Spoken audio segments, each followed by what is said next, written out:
નમસ્કાર મિત્રો, સ્વાગત છે તમારું અમારી વાસ્તુરંગ યુટ્યુબ ચેનલમાં। મિત્રો, જો તમે તમારી ઘડિયાળ આ દિશામાં રાખો છો અને જો આકારવાળી ઘડિયાળ રાખો છો તો ચેતી જજો, નકર રડવાનો વારો આવશે। તો મિત્રો, વિડીયોમાં આગળ જતા પહેલા જો તમે ઈચ્છતા હોવ કે માતાજીની કૃપા તમારી ઉપર બની રહે તો વિડીયોને લાઈક કરી અને કમેન્ટમાં જય માતાજી જરૂર લખી દેજો। મિત્રો, વાસ્તુશાસ્ત્ર અનુસાર આપણા ઘરમાં જે પણ વસ્તુ હોય છે એમાંથી સકારાત્મક અને નકારાત્મક વસ્તુઓ હોય છે, પણ જો મિત્રો આ બધી વસ્તુને આપણે સાચી દિશા અને સાચા સ્થાન ઉપર જો ન રાખવામાં આવે તો એ નકારાત્મક ઉર્જા ફેલાવે છે, પણ જો તમે એને સાચા સ્થાન અને સાચી દિશામાં મૂકો તો તે આપણા ઘરને સકારાત્મક ઉર્જાથી ભરી દે છે કે જે પરિવારની માનસિક શાંતિ માટે બહુ સારું હોય છે। આપણા જીવનમાં સમયનું ખૂબ જ મહત્વ છે। દરેક વ્યક્તિએ સમય પ્રમાણે આગળ વધવું ખૂબ જરૂરી છે। જે સમયનો સાથ આપે છે, સમય તેનો સાથ આપે છે। જો વ્યક્તિ સમય પ્રમાણે ચાલે તો તે પોતાના જીવનમાં સફળ થઈ શકે છે। કહેવાય છે કે જે વ્યક્તિ સમય સાથે આગળ નથી વધતો તે પાછળ રહી જાય છે। સમય જોવા માટે આપણે ઘરમાં ઘડિયાળનો ઉપયોગ કરીએ છીએ। વાસ્તુશાસ્ત્ર મુજબ ઘરમાં ઘડિયાળને મૂકવાની દિશા પણ નક્કી કરવામાં આવી છે। જો આ પ્રમાણે ઘરમાં ઘડિયાળ મૂકીએ તો સારા પરિણામ મળી શકે છે। વાસ્તુશાસ્ત્ર અનુસાર ઘડિયાળ માત્ર સમય બતાવવાવાળું મશીન જ નથી, પરંતુ મનુષ્યના જીવન પર પણ તેનો પ્રભાવ પડે છે। ઘર કે ઓફિસમાં ઘડિયાળ લગાવતા પહેલા તેની સાચી દિશા તથા વાસ્તુના નિયમો અનુસાર વિસ્તારથી જાણવું ખૂબ જ જરૂરી છે। ખોટી દિશામાં ઘડિયાળ મૂકવાથી ખરાબ તથા સાચી દિશામાં મૂકવાથી સારા પરિણામો મળે છે। મિત્રો, આજનું વિજ્ઞાન પણ માને છે કે ઘરમાં જે પણ વસ્તુ હોય છે ઉર્જા તરંગને જોડે છે। મિત્રો, આપણા બધાના જ ઘરમાં ઘડિયાળનો ઉપયોગ કરવામાં આવે છે। આ ઘડિયાળ છે આપણો આવનારો સમય છે એ સૂચવે છે અને તે આપણને સૂચિત કરે છે। આપણા જીવનમાં જો સૌથી વધારે પ્રભાવ પડતો હોય તો તે સમયનો પ્રભાવ છે। મિત્રો, કોઈ પણનો સમય છે એક જેવો નથી હોતો। બધાનો સમય છે એ સારો અને ખરાબ સમય છે બધાના જીવનમાં આવે છે। તો મિત્રો, આ સમયનું ચક્ર છે એ કાયમને માટે રહે છે, પણ સમય કોઈની રાહ જોતો નથી। પણ મિત્રો, જો તમે તમારા સમયને જો સારો બનાવવા માંગતા હો તો તમે તેના માટે ઉપાય પણ કરી શકો છો કે જેથી કરીને તમારા ઘરમાં કાંઈ પણ મુશ્કેલી આવતી નથી। તો મિત્રો, આજે આપણે ઘરમાં ઘડિયાળ કઈ રીતે રાખવી અને કઈ દિશામાં રાખવી એના વિશે વાત કરવાના છીએ। આપણે એ પણ નથી વિચાર્યું કે આ ઘડિયાળ છે આપણો સારો સમય લાવવા માટે અને આપણો સમય બદલવા માટે મદદ કરી શકે છે। મિત્રો, આપણે આપણા જીવનની ઘણી નાની નાની વસ્તુઓને નજરઅંદાજ કરી દેતા હોઈએ છીએ, પણ મિત્રો એ જ વસ્તુ છે એ આપણા નસીબ ઉપર સારો અને ખરાબ પ્રભાવ છે એ પાડી શકે છે। તો મિત્રો, આજે આપણે વાત કરીશું કે તે ઘડિયાળની સાચી દિશા છે એ આપણને સાચો રસ્તો દર્શાવવામાં મદદ કરી શકે છે। તેની સાથે જ મિત્રો, આપણા ઘરનું જે કેલેન્ડર હોય છે એને આપણે કઈ દિશામાં અને કયા સ્થાન ઉપર લગાવવું જોઈએ એના વિશે પણ આપણે વાત કરીશું। તો મિત્રો, આ વિડીયોને આખો જોવા વિનંતી। જો તમે આ વિડીયોને આપો નહીં જોવો તો તમને નહીં ખબર પડે કે તમારે કઈ વસ્તુ કઈ દિશામાં અને કયા સ્થાન ઉપર રાખવી જોઈએ। તો મિત્રો, આપણે સૌથી પહેલા ઘડિયાળના આકાર વિશે વાત કરીએ। મિત્રો, વાસ્તુશાસ્ત્રમાં ઘડિયાળ છે એ જો ગોળ અને અંડાકાર હોય તો તે સૌથી વધુ ઉત્તમ માનવામાં આવે છે, પણ મિત્રો આપણે આજે જોઈએ છીએ કે બજારમાં ઘણા બધા અવનવા પ્રકારની ઘડિયાળો ઉપલબ્ધ છે કે આપણે ઘડિયાળમાં ભગવાનનો ફોટો રાખીને પણ ઘડિયાળ લઈએ છીએ, પણ મિત્રો ઘડિયાળમાં ભગવાનનો ફોટો રાખવો એ બહુ અશુભ માનવામાં આવે છે। મિત્રો, જો તમે ઘડિયાળમાં ભગવાનનો ફોટો રાખીને તમે એ ઘડિયાળ ઘરમાં રાખો છો તો એનો પ્રભાવ છે એ આપણા ઘરના સદસ્યો ઉપર પડી શકે છે। અને મિત્રો, ભગવાનનો ફોટો છે એ ઘડિયાળમાં બિલકુલ પણ ન લગાવતા, કારણ કે મિત્રો ભગવાનના ફોટાની આપણે પૂજા આરાધના કરીએ છીએ તો એને આપણે મંદિરમાં જ રાખવા જોઈએ।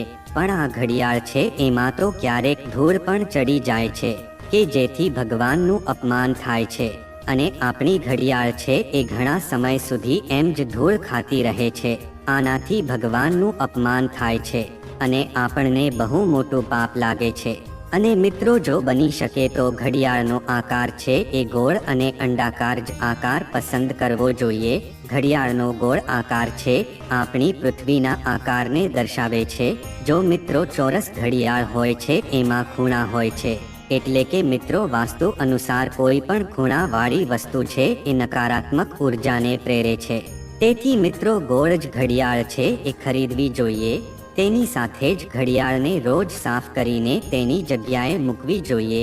તેમજ જો મિત્રો આપણે પણ આપણી જાતને બહુ સ્વચ્છ રાખીએ છીએ, રોજબરોજના જીવનમાં આપણે રોજ નાહી ધોઈને સ્વચ્છ કપડાં પહેરીએ છીએ, તો આપણે સારું એવું અનુભવી શકીએ છીએ. તો મિત્રો એવી જ રીતે આપણે આપણા ઘરની વસ્તુઓને પણ સ્વચ્છ રાખવી જોઈએ, કે જે વાસ્તુશાસ્ત્રમાં બહુ શુભ માનવામાં આવે છે. અને તેની અસર પણ આપણા ઘરમાં બહુ સારી પડે છે, કે જેથી કરીને ઘરનું વાતાવરણ પણ સારું રહે છે. મિત્રો, જો ઘડિયાળ ઉપર જે ધૂળ ચડેલી હોય છે એને પણ સાફ કરવી જોઈએ, કે જેનાથી આપણું નસીબ છે એ ધૂંધળું નહીં રહી શકે. મિત્રો, ઘણા ઘરોમાં એવી આદત હોય છે કે જે જૂની ઘડિયાળ હોય છે એને રિપેર કરીને પાછો તેનો ઉપયોગ કરતા હોય છે. તો મિત્રો વાસ્તુશાસ્ત્ર અનુસાર આવું ન કરવું જોઈએ. મિત્રો, આપણે ઘરમાં એવું કરતા હોઈએ છીએ કે જો ઘરમાં નવી ઘડિયાળ આવે તો જે જૂની ઘડિયાળ હોય છે આપણે તેને બીજી જગ્યાએ રાખી દેતા હોઈએ છીએ અને નવી ઘડિયાળને નવા સ્થાન ઉપર રાખતા હોઈએ છીએ. તો મિત્રો વાસ્તુશાસ્ત્ર અનુસાર આપણે આવું ન કરવું જોઈએ. જો જૂની ઘડિયાળ હોય તો તેને આપણે બહાર કાઢી નાખવી જોઈએ. એટલે કે જો ઘરમાં સાવ જૂની અને સાવ બંધ અથવા તો સાવ તૂટેલી ઘડિયાળ હોય તો તેને ઘરેથી આપણે બહાર કાઢી નાખવી જોઈએ. આનાથી ઘરમાં નકારાત્મકતા અને દરિદ્રતાનો વાસ થવા લાગે છે. મિત્રો, જો બંધ પડેલી ઘડિયાળને આપણે ઘરમાં રાખીએ છીએ તો વ્યક્તિના જીવનમાં નવા અવસર આવતા નથી અને તે તેના કાર્યમાં પણ સફળતા પ્રાપ્ત કરી શકતો નથી. મિત્રો, ત્રીજી વાત એ છે કે ઘડિયાળની સાચી દિશા કઈ છે. તો મિત્રો, આપણી ઘડિયાળને ક્યારે પણ દક્ષિણ દિશામાં રાખવી ન જોઈએ. મિત્રો, દક્ષિણ દિશા છે યમલોકની દિશા માનવામાં આવે છે. તેમજ કાળનું અંતિમ ચક્ર છે એ દક્ષિણ દિશામાંથી જ શરૂ થાય છે. આથી જ મિત્રો વાસ્તુશાસ્ત્રમાં આ દક્ષિણ દિશા ઘડિયાળ માટે બહુ અશુભ માનવામાં આવે છે. મિત્રો, આપણા ઘરમાં ઘડિયાળને ઉત્તર તેમજ પૂર્વ પશ્ચિમ દિશામાં આપણે લગાવી શકીએ છીએ, પણ સાથે એ ધ્યાન રાખવાનું કે મિત્રો આપણે ઘડિયાળને ક્યારે પણ મુખ્ય દ્વાર તેમજ રૂમના દરવાજા ઉપર ક્યારે ઘડિયાળ લગાવવી ન જોઈએ. મિત્રો, આનાથી સમયનો પ્રભાવ છે એ આપણા આવવા જવાની ગતિ અને આપણી દિનચર્યા ઉપર તેનો પ્રભાવ પડી શકે છે. આથી ઘડિયાળને હંમેશા આપણે દિવાલ ઉપર જ લગાવવી જોઈએ, કે જેને આપણે સમયને આપણી સામે જ જોઈ શકીએ. તેમજ મિત્રો વાસ્તુશાસ્ત્ર મુજબ આપણે ઘડિયાળને આપણા ઘરના ઈશાન કોણ એટલે કે ઉત્તર પૂર્વ દિશામાં આવેલી દિવાલ ઉપર લગાડવી જોઈએ. આ ઉત્તર પૂર્વ દિશાને સકારાત્મક ઉર્જાનો ભંડાર માનવામાં આવે છે. ઘડિયાળને આ દિશામાં રાખવાથી ઘરના સભ્યોને શુભ ફળ મળે છે તેમજ જીવનમાં પ્રગતિનો માર્ગ ખુલે છે. વાસ્તુશાસ્ત્ર જણાવે છે કે ઘડિયાળને ઘર કે ઓફિસની દક્ષિણ દિશાની દિવાલ પર ન રાખવી જોઈએ, કારણ કે ઘડિયાળને આ દિશામાં રાખવાથી ઓફિસમાં નકારાત્મક ઉર્જા વધવા લાગે છે. હિન્દુ ધર્મગ્રંથોમાં દક્ષિણ દિશાને યમની દિશા પણ કહેવામાં આવે છે. વાસ્તુશાસ્ત્ર અનુસાર વ્યક્તિએ પોતાના ઘરમાં દરવાજાની ઉપર ઘડિયાળ ન મૂકવી જોઈએ. એવું માનવામાં આવે છે કે ઘડિયાળની નીચેથી પસાર થતી વ્યક્તિ ઉપર નકારાત્મક ઉર્જાની અસર સૌથી વધુ હોય છે. તેથી ઘરના દરવાજાની ઉપર ઘડિયાળ મૂકવી શુભ નથી. આપણામાંના ઘણા આપણા ઘરોમાં બંધ ઘડિયાળો રાખે છે, જેથી તેનું બાદમાં સમારકામ કરી શકાય અને પછીથી તેનો ઉપયોગ કરી શકાય. વાસ્તુશાસ્ત્ર અનુસાર ઘરમાં ઘડિયાળને બંધ અવસ્થામાં રાખવી અશુભ માનવામાં આવે છે. ખરાબ અથવા અટકેલી ઘડિયાળ નકારાત્મક ઉર્જાની નિશાની છે. વાસ્તુશાસ્ત્રનું માનવું છે કે ઘરમાં બંધ ઘડિયાળ રાખવાથી ઘરમાં દરિદ્રતા આવે છે. આથી મિત્રો, જો આપણે વાસ્તુશાસ્ત્રની માનીએ તો ઘડિયાળને ઉત્તર પૂર્વ દિશાની દિવાલ પર મૂકવી શુભ માનવામાં આવે છે. આવું એટલા માટે કેમ કે પૂર્વ તથા ઉત્તર દિશામાં સકારાત્મક ઉર્જાનો ભરપૂર સંચાર થાય છે. આ દિશાઓમાં ઘડિયાળ મૂકવાથી શુભ ફળ મળે છે અને ઘરની બધી મુશ્કેલી પણ જતી રહે છે. આ સાથે જ જીવનમાં ઉન્નતિ તથા સફળતા પણ મળે છે. પૂર્વ દિશામાં ઘડિયાળ મૂકવાથી ઘરમાં માતા લક્ષ્મીનું આગમન થાય છે. આ સાથે જ ઘરમાં રહેવાવાળા સદસ્યોના મનમાં સકારાત્મક વિચારો આવે છે. જ્યારે ઘર કે ઓફિસની દક્ષિણ દિશાની દિવાલ પર ઘડિયાળ ન મૂકવી જોઈએ, કેમ કે આ દિશામાં ઘડિયાળ મૂકવાથી નકારાત્મક ઉર્જાનો પ્રચાર વધે છે. તેમજ મિત્રો, ચોથી વાત એ છે કે આપણે ઘડિયાળની સાથે કેલેન્ડરનું પણ ધ્યાન રાખવું જોઈએ.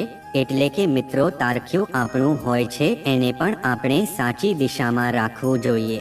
તેથી મિત્રો, આપણા ઘરનું કેલેન્ડર હોય છે એને ઉત્તર અથવા તો પૂર્વ દિશામાં ન રાખવું જોઈએ. આનાથી વાસ્તુદોષ ઉત્પન્ન થાય છે. મિત્રો, આપણા ઘરમાં નવું કેલેન્ડર આવે છે તો જૂનું કેલેન્ડર લગાવવું ન જોઈએ. મિત્રો, કેલેન્ડર અને ઘડિયાળ છે એ બંને આવનારા સમયનું સૂચક માનવામાં આવે છે કે જે આપણને આગળ વધવાની પ્રેરણા આપે છે. આથી તેને આપણે સમય અનુસાર જ લગાવવું જોઈએ. મિત્રો, આપણા ઘરની ઘડિયાળ હોય છે તેનો સમય છે એ આપણે ક્યારેય પાછળ રાખવો ન જોઈએ. એટલે કે જો આપણી ઘડિયાળ છે એ પાછળ હોય તો આપણે એવું ન રાખવું જોઈએ. આપણે ઘડિયાળને હંમેશા 5-10 મિનિટ આગળ જ રાખવી જોઈએ કે જેથી કરીને આપણને ક્યારેય પણ એ સમયનું કાર્યચક્ર છે અને દુષ્ટ પરિણામ છે પ્રાપ્ત નહીં થાય. આથી મિત્રો, આ એક નાનો ઉપાય છે, અવશ્ય કરી લેજો. મિત્રો, જો બંધ પડેલી ઘડિયાળ અને જૂનું કેલેન્ડર છે તમારા નસીબને સાફ બંધ કરી દે છે. આથી મિત્રો, સમયની સાથે આગળ વધવા માટે આપણે ઘડિયાળ અને આપણા ઘરના કેલેન્ડરને બદલતા રહેવું જોઈએ. અને મિત્રો, આપણે આપણા કેલેન્ડરને ક્યારે આપણા સુવાના રૂમમાં ન રાખવું જોઈએ અને મુખ્ય દ્વાર ઉપર પણ આપણે ટીંગાળવું ન જોઈએ. વાસ્તુશાસ્ત્રમાં આને શુભ માનવામાં આવતું નથી. મિત્રો, જૂની ઘડિયાળ હોય છે એ કોઈને દાનમાં આપવી એ બહુ શુભ માનવામાં આવે છે કે જેનાથી આપણો ખરાબ સમય હોય છે એ જતો રહે છે.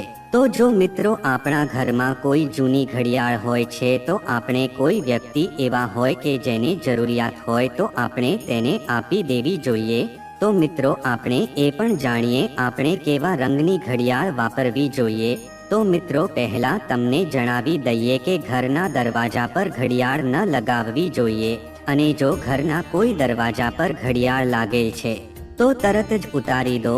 આવું એટલા માટે કેમ કે ઘડિયાળની નીચેથી જે કોઈ પણ પસાર થાય છે તેના પર નકારાત્મક ઉર્જાનો પ્રભાવ સૌથી અધિક પડે છે.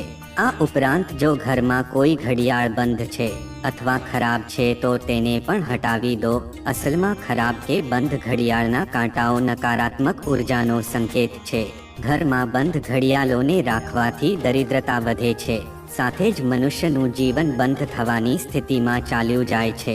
જ્યારે ઘર કે ઓફિસમાં લાલ, કાળા અથવા વાદળી રંગની ઘડિયાળ ન લગાવવી જોઈએ, પરંતુ પીળા, લીલા અથવા હલકા ભૂરા રંગની ઘડિયાળને શુભ માનવામાં આવે છે. તેમજ મિત્રો, હવે આપણે અરીસા વિશે વાત કરીએ તો જો તમે તમારા ઘરમાં અરીસો લગાવવા જઈ રહ્યા છો તો ભૂલથી પણ તેને દક્ષિણ દિશામાં ન લગાવો. વાસ્તુ અનુસાર અરીસો હંમેશા પૂર્વ કે ઉત્તરની દિવાલ પર લગાવવો શુભ માનવામાં આવે છે. આ દિશામાં પણ અરીસો એવી રીતે લગાવવો જોઈએ કે જોનાર વ્યક્તિનો ચહેરો હંમેશા પૂર્વ કે ઉત્તર તરફ હોય. તેમજ મિત્રો, વાસ્તુ અનુસાર ભૂલથી પણ ઘરની ઉત્તર પશ્ચિમ, દક્ષિણ પૂર્વ અને દક્ષિણ પશ્ચિમ દિશામાં અરીસો ન લગાવવો જોઈએ. કારણ કે આ દિશાઓમાં લગાવેલા અરીસાથી તે ઘરના લોકોમાં મતભેદ અને મતભેદ થાય છે. તે ઘરમાં હંમેશા પૈસાની અછત રહે છે. વાસ્તુ અનુસાર ઘરના બેડરૂમમાં ક્યારેય પણ અરીસો ન લગાવવો જોઈએ. અને જો લગાવવો જ હોય તો પણ તેને એવી રીતે લગાવો કે તેનાથી બેડનું પ્રતિબિંબ ન બને. નકર જો આ ભૂલ થશે તો તમારે આનું બહુ ખરાબ ફળ ભોગવવું પડશે. તેમજ મિત્રો, જો કેલેન્ડર વિશે વાત કરીએ તો મિત્રો, ઘરથી લઈને બિઝનેસ સુધીની દરેક બાબતમાં વાસ્તુનો હાથ હોય છે. આટલું જ નહીં, ઘડિયાળ, સીડી, કબાટ, ઘરનો રંગ, પૂજા રૂમ, મૂર્તિઓ વગેરે તમામ વસ્તુઓનું વાસ્તુ અનુસાર અલગ અલગ મહત્વ હોય છે અને તમામની એક ચોક્કસ દિશા હોય છે. જો વાસ્તુ પ્રમાણે દરેક દિશાનું યોગ્ય રીતે પાલન કરવામાં આવે તો તે લાભદાયક છે. આવી જ એક વસ્તુ છે કેલેન્ડર, કે જેનું વાસ્તુમાં પણ ઘણું મહત્વ છે અને વાસ્તુ અનુસાર તેની પણ એક દિશા હોય છે અને જો તેને ખોટી દિશામાં રાખવામાં આવે તો નુકસાન થઈ શકે છે. જો કેલેન્ડર યોગ્ય દિશામાં લગાવવામાં આવે તો ઘરમાં સુખ શાંતિ રહે છે. તો મિત્રો, ઘણા લોકોને નવા વર્ષમાં જૂના કેલેન્ડરની ઉપર કેલેન્ડર રાખવાની કે જૂના કેલેન્ડરને ફેંકી દેવાને બદલે તેને સુરક્ષિત રાખવાની આદત હોય છે. મિત્રો, વાસ્તુશાસ્ત્ર અનુસાર આવું બિલકુલ ન કરવું જોઈએ. આમ કરવાથી વાસ્તુ દોષ વધે છે અને તે ઘરમાં રહેતા સભ્યોના સ્વાસ્થ્ય અને પ્રગતિ પર નકારાત્મક અસર પડે છે. તેથી જો કેલેન્ડરમાં ભગવાન વગેરેનું ચિત્રણ કરવામાં આવ્યું હોય તો તેને પાણીમાં ડૂબાડી દો. વાસ્તુશાસ્ત્ર અનુસાર કેલેન્ડરને પશ્ચિમ દિશામાં રાખવું શુભ માનવામાં આવે છે, કારણ કે આ દિશાને પ્રવાહની દિશા માનવામાં આવે છે. તેમજ મિત્રો, પશ્ચિમ સિવાય કેલેન્ડર ઉત્તર તરફ મૂકી શકાય છે, કારણ કે ભગવાન કુબેરને આ દિશાના સ્વામી માનવામાં આવે છે. તો મિત્રો, હવે આપણે એ જાણીએ કે કેલેન્ડર કઈ દિશામાં ન રાખવું જોઈએ. તો મિત્રો, વાસ્તુશાસ્ત્ર અનુસાર કેલેન્ડર દક્ષિણ તરફ ન લગાવવું જોઈએ, કારણ કે તે સમયનું સૂચક પણ માનવામાં આવે છે. તેને દક્ષિણ દિશામાં રાખવાથી પરિવારના સભ્યોના સ્વાસ્થ્ય પર ખરાબ અસર પડે છે. તેમજ મિત્રો, વાસ્તુ અનુસાર ઘરના દરવાજાની પાછળ કેલેન્ડર ન લગાવવું જોઈએ. તેમજ ઘરના મુખ્ય દ્વાર પાસે પણ કેલેન્ડર ન લગાવવું જોઈએ. આનાથી સભ્યોની પ્રગતિ પર નકારાત્મક અસર પડે છે. તેમજ મિત્રો, વાસ્તુશાસ્ત્ર અનુસાર કેલેન્ડર એવી જગ્યાએ બિલકુલ ન લગાવવું જોઈએ જ્યાં જોરદાર પવનથી કેલેન્ડર ઉડી જાય છે, કારણ કે મિત્રો, ઉડતું કેલેન્ડર પ્રગતિ પર નકારાત્મક અસર કરે છે. તેમજ મિત્રો, આ બાબતો ખાસ ધ્યાનમાં રાખજો. ઘરમાં ક્યારે ફાટેલું કેલેન્ડર ન હોવું જોઈએ, તેનાથી ઘરમાં વાસ્તુ દોષ ઉત્પન્ન થાય છે. તેમજ મિત્રો, ઘણા લોકો નવા વર્ષમાં જૂનાની ઉપર નવું કેલેન્ડર મૂકવાની આદત કેળવે છે. વાસ્તુશાસ્ત્ર અનુસાર આવું બિલકુલ ન કરવું જોઈએ. આવું કરવાથી ઘરમાં નકારાત્મકતા આવે છે. તેમજ મિત્રો, જો તમે ઘરમાંથી જૂનું કેલેન્ડર હટાવતા નથી તો તે ઘરમાં રહેતા સભ્યોના સ્વાસ્થ્ય અને પ્રગતિના માર્ગમાં અનેક અવરોધો આવે છે. તેમજ મિત્રો, જો પંચાંગમાં ભગવાન વગેરેનું ચિત્રણ કરવામાં આવ્યું હોય તો તેને પાણીમાં ડૂબાડી દો અથવા વહેતા પાણીમાં વહાવી દો, કે જેથી તેની ખરાબ અસર આપણી પર પડતી નથી. તો મિત્રો, ઘડિયાળ વિશેના આ નિયમોને અવશ્ય ધ્યાનમાં રાખજો, કે જેથી કરીને તમારા ઘરમાં આના થકી કોઈ દોષ લાગી ન શકે. તો મિત્રો, જો આ માહિતી તમને ગમી હોય તો વિડીયોને લાઈક કરી અને ચેનલને સબસ્ક્રાઇબ પણ કરી દેજો, કે જેથી કરીને અમે રોજ વાસ્તુશાસ્ત્રને લગતા વિડીયો લાવતા રહીએ. તમારો દિવસ શુભ રહે મિત્રો. ધન્યવાદ.